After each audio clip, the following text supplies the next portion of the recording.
Vamos agora para o tema 358 da TNU. Esse aqui foi favorável ao INSS e eu concordo com o raciocínio. É a questão da carência para fins de aposentadoria por idade urbana. O que se fez aqui nessa discussão? O que gerou essa discussão aqui? Com a emenda constitucional, ela passou a prever lá nos artigos os requisitos para aposentadorias, as regras de transição. E nessas regras de transição, nós temos a do artigo 18, que é a regra de transição por idade. E lá, especificamente, a emenda previu aí tempo de contribuição e idade, e não previu carência. Se você for ver, der um Ctrl L aí, um Ctrl F na emenda, a palavra carência não é citada em nenhum momento na emenda. E entrou-se com uma ação justamente para se discutir se realmente a manutenção do requisito carência é exigido também para essa aposentadoria, entendendo-se que não, né? O INSS defendendo que sim, porque existe a previsão da carência lá no artigo 25. Então vamos entender aqui esse debate aqui, a questão submetida a julgamento. Saber se, para fins de concessão de aposentadoria por idade urbana, com requerimento após a emenda, permanece a necessidade de cumprimento do requisito carência, particularmente para quem precisa usar a regra de transição do artigo 18. Ou seja, se a regra de transição prevista no artigo 18 não exige mais tal requisito, bastando ao beneficiário preencher cumulativamente os requisitos de idade e tempo de contribuição, de forma que as contribuições recolhidas em atraso pelo contribuinte individual possam ser computadas para tempo de contribuição, ainda que este tenha perdido a qualidade de segurado. Ou seja, aqui seria o festival de aposentadorias aqui, né?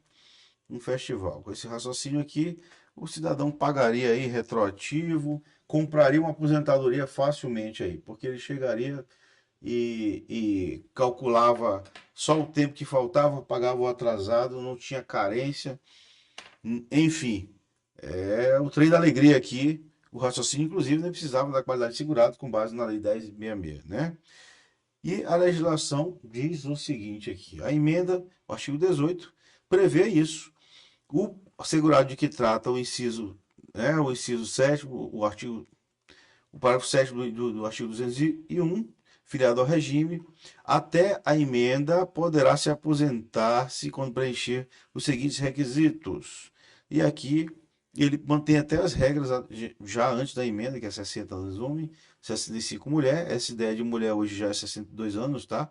E aí 15 anos de tempo de contribuição para ambos os sexos. Por que está aqui como regra de transição?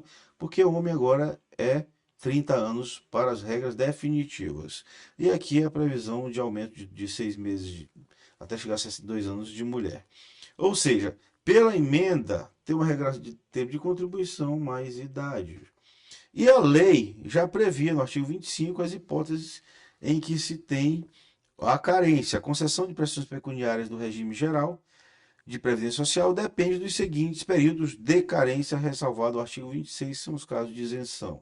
Auxílio-doença 12 e aposentadoria por idade, tempo de serviço especial, 180 contribuições. E a tese firmada foi de que a regra de transição do artigo 18 também exige a carência, não só o tempo de contribuição.